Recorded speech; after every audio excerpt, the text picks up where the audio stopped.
Hi Year 4, Mrs Price here. I'm going to be doing your reading lesson with you today. Okay, so this week, Year 4, we're looking at a non-fiction text. And firstly, we're going to be thinking about rivers and what creatures and plants live by or in the river. Then later in the week, we're going to be learning about river pollution. Our Viper skill this week is summarising, and it's where you find the main point in information. What's the text telling us? What's it all about? So our learning objective today and the rest of the week is to identify main ideas and summarise these. Okay. Now, firstly, we're going to start by showing you some of the river work that children have emailed into the Year 4 email. Thank you so much for your lovely work. We love to get it, so please keep sending it in to us.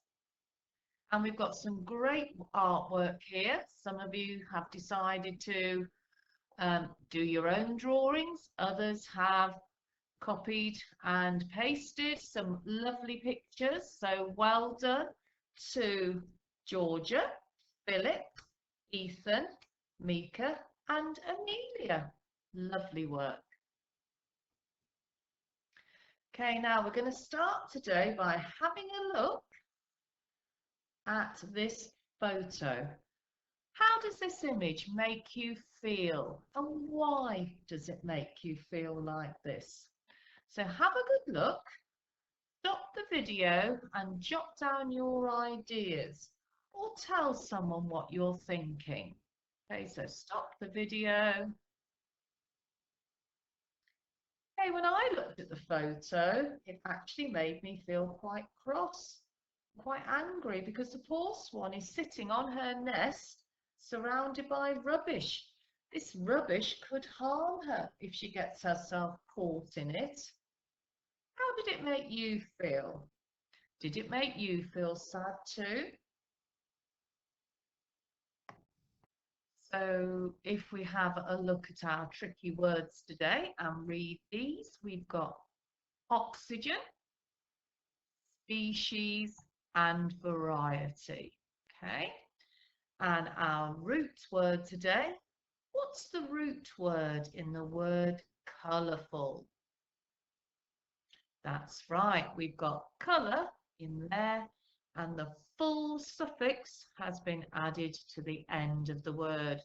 Don't forget, when you add the full suffix, it's just one L. Okay, and if we have a look at one of the spellings from our Year 3 and 4 spelling list, we've got the word important here. Have a good look at important. What do you think might help you to spell important? Okay, when I look at important, I can break it up because I can see it's got the word ant at the end, that little creature. It's got port in the middle, where ships go, and it's got im at the beginning. So for me, to help me spell important, I would break it up into im, port, ant. Okay, so pause the video now and have a go at spelling important. Let's have a look now at our vocabulary from today's text. We've got the words dense, habitat and cluster. You know what they mean. Let's have a look at the picture for dense to help us. Okay, so if something is dense, it's very close together with little bits of space in between. And here on the riverbank, those trees are growing really close together. So we could describe them as being dense. Okay. Habitat. Okay, can you remember what a habitat is? Let's have a look here. We've got a picture of a river. Okay, and a river is a habitat to lots of different creatures.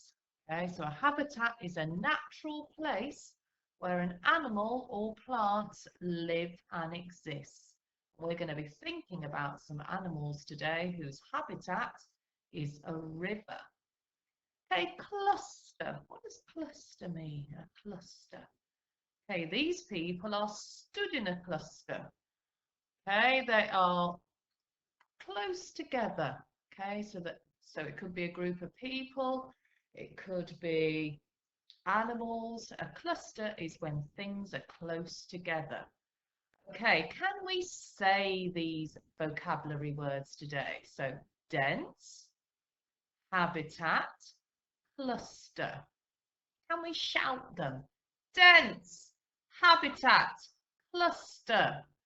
Can we whisper them? Dense, habitat, cluster. Well done. So if we have a look at today's text, it's called River Life, and that's the heading, and the subheading is plants. Okay, so I'd like you to join in with me as I read and follow along the text. Rivers make good habitats for plants because plants need water to grow. Tall reeds and rushes grow in dense clusters along the riverbank. Plants that grow in fast-flowing water have strong roots to cling to the riverbed. Where water is slow-moving, plants such as water lilies grow with leaves that float on the surface. Some weeds grow completely underwater. And here we've got some photos. We've got some common reeds, that's the caption underneath, and we've got some water lilies. These reeds are growing very densely beside the river. River life. Plants are important to the life of the river. Their leaves give off oxygen, which fish and other river life need to breathe. Plants also provide food for animals and safe places to nest or hide. Okay, and the caption under this photograph is a swan nesting in reeds. And here we've got some yellow flag iris that you might see growing along the river when you're out on a walk. Okay, so that's river life. Now we're thinking about more river life, and this time we're thinking about the animals. That's our subheading that you could see either in or along the river. So join in with me as I read. Our rivers here in the UK are home to a vast variety of different species of creatures. Water voles nest in holes in riverbanks. Water birds look for plants to eat, while otters and kingfishers hunt for fish. The kingfisher is a colourful bird of rivers and streams. It can be spotted quietly sitting on a low hanging branch, suddenly diving in to catch a small fish. Kingfishers live in burrow-like nests near rivers, choosing a perfect spot for fishing. And here we've got a water vole in its little hole on the riverbank. We've got a kingfisher. Okay, I don't know whether you've ever spotted a kingfisher if you've been near a river. You have to, they're not very big, so you have to really keep your eyes open for them.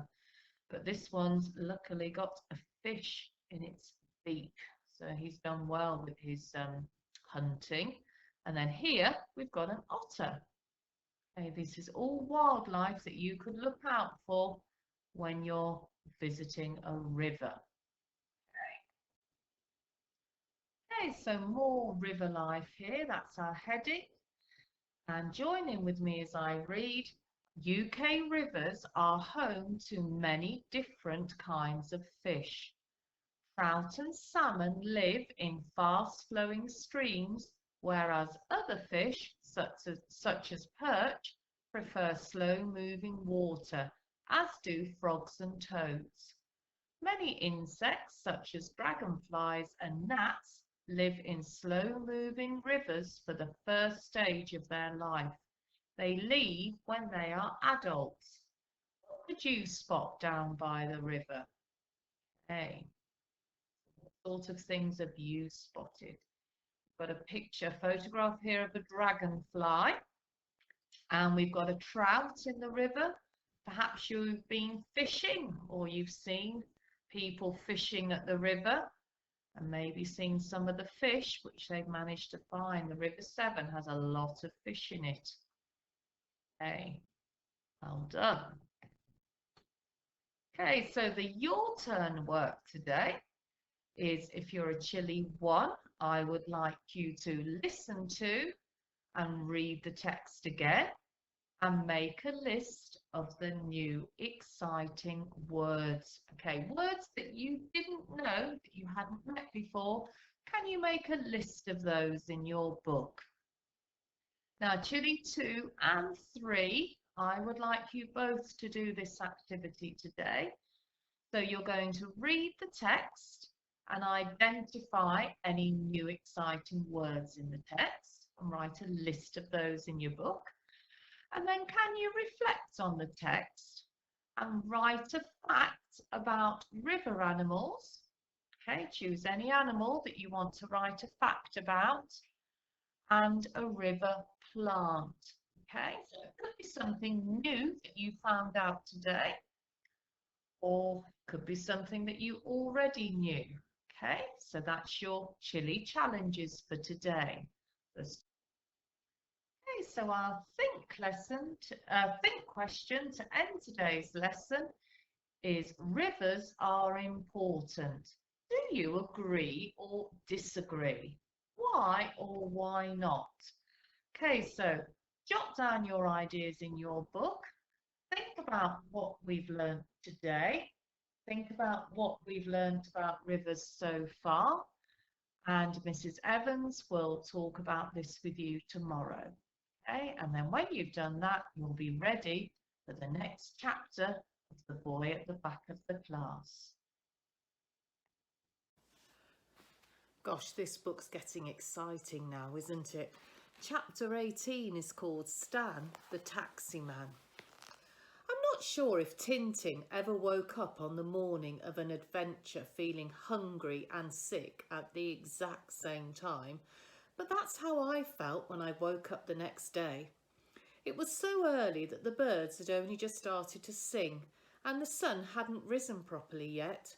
As soon as the sky began to turn from dark blue to golden pink, I jumped out of bed and started to get ready. The hardest thing was trying to fit into my school uniform over my best clothes. It made me look all puffy like a blowfish, and the buttons on my school shirt looked like they might pop open at any moment. But luckily Mum didn't notice anything because she was tired and was still rubbing her eyes a lot when I left. I got to the bus stop 15 minutes early, just like we said we would, but there was no one there except an old lady and 2 grown-ups in suits. After a few minutes, Tom came running up the road. I could tell right away that he hadn't slept much because his eyes looked red and his usually spiky hair was flat at the back. Then came Josie, looking as excited and nervous as I felt inside, and Michael, who tripped over his shoelaces and stumbled, but kept on running up to us anyway. "Got everything?" asked Josie. I nodded and showed her the tube mat I had taken from my mum's useless drawer and the tea bags I had taken from the kitchen jar. We'd all brought things to give the Queen. Tom had brought a packet of shortbread biscuits, Josie had a new packet of football stickers, and Michael had bought a box of fudge that had a crown on the box. I had brought my favourite astronaut ruler.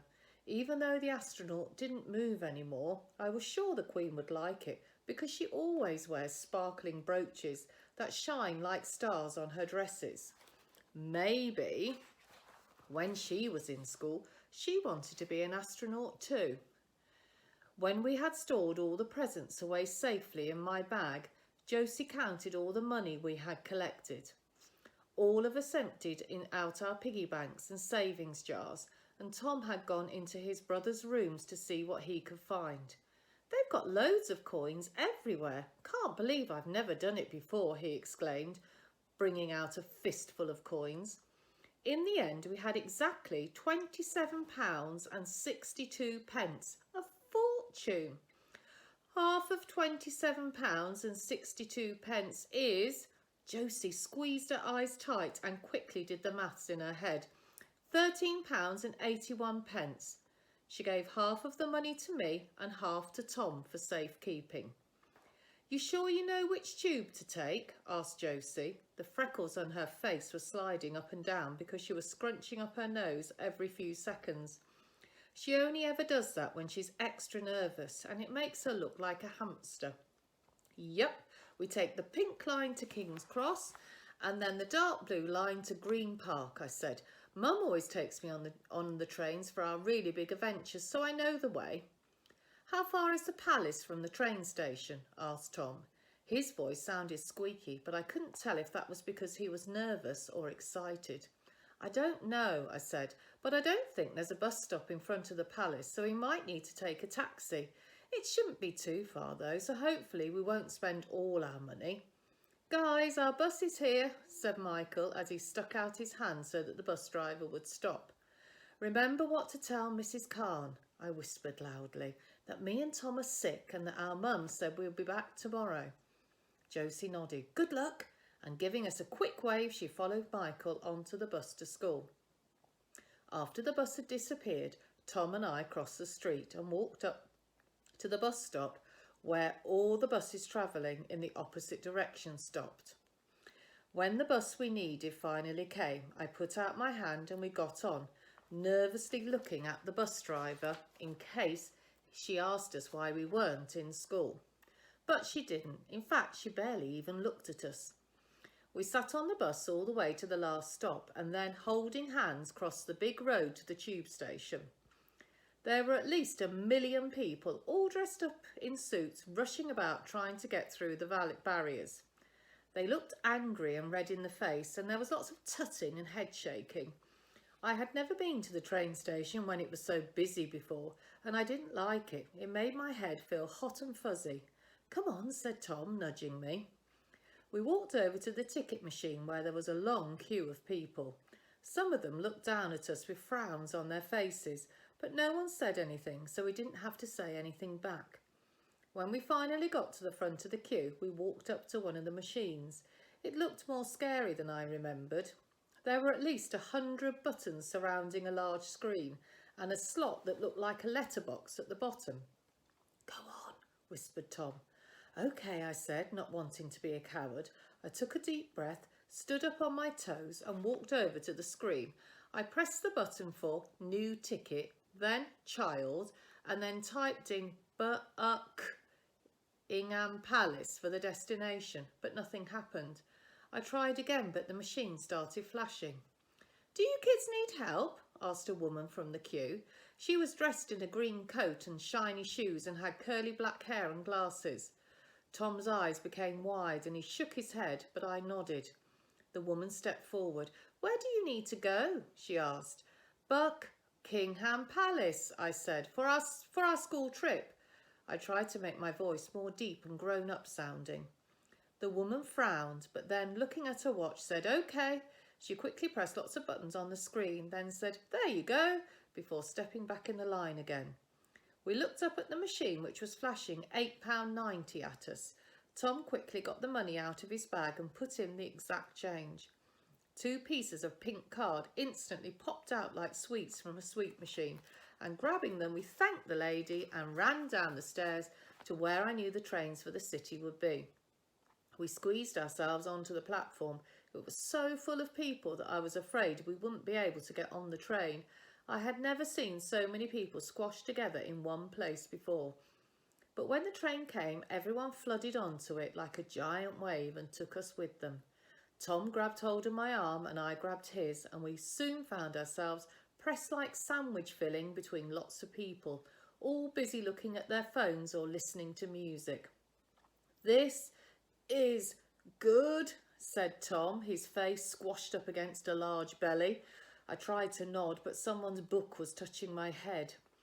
We watched as lots of stations passed by and looked at all the different people getting on and off the train.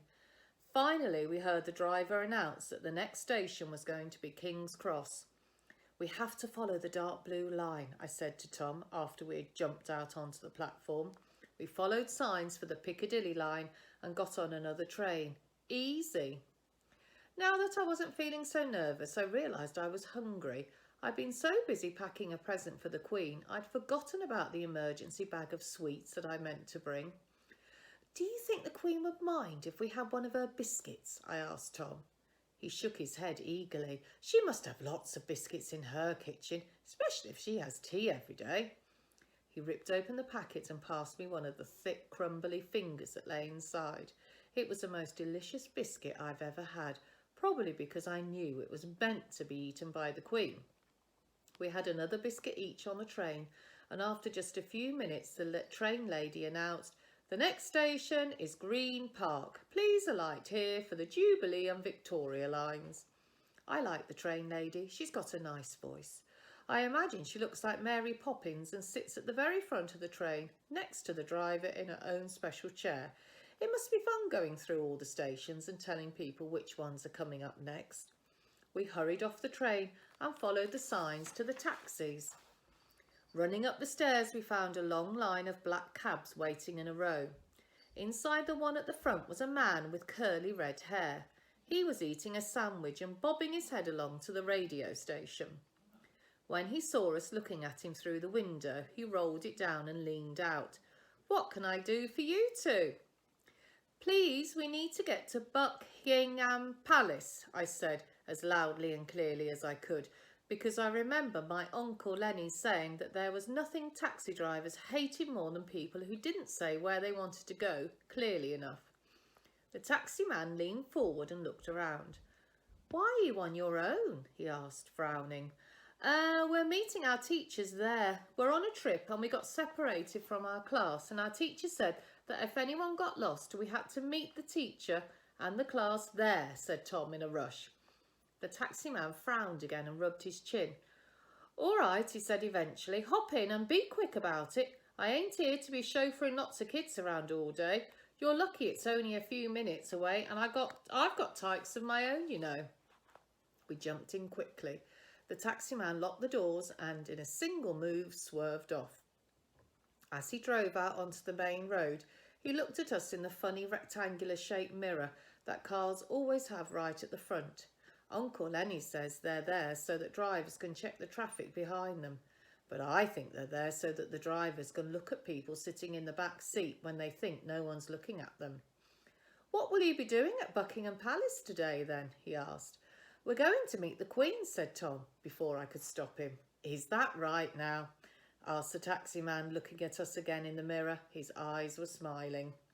Tom clapped his hands over his mouth and didn't say anything else, but the taxi man just laughed and said, "Well, when you see her, say hi from me." I nodded and the taxi man laughed again. After a few minutes, the taxi came to a stop in traffic. The taxi man looked at his watch. "They'll be doing the changing of the guards soon. You'll have to walk from here, I'm afraid." He turned around to look at us and pointed to his right. "See those arches there? Just walk under them and keep going straight down the big red road, okay? The palace is right at the end, past the water fountain." Tom nodded and took out the exact money that it said on the meter. The taxi man shook his head. "Don't worry, this one's on me. Just tell your teacher to be more careful next time." "Thanks," said Tom as we jumped out. "You're the best taxi driver ever." The taxi man drove off laughing. "I like London taxi drivers," said Tom, taking out another two of the Queen's biscuits and stuffing them in his mouth. "They're better than the New York ones." "So do I said, watching as the taxi disappeared out of sight. Okay, so Mrs. Evans will be reading tomorrow, chapter 19, The Queen's Palace.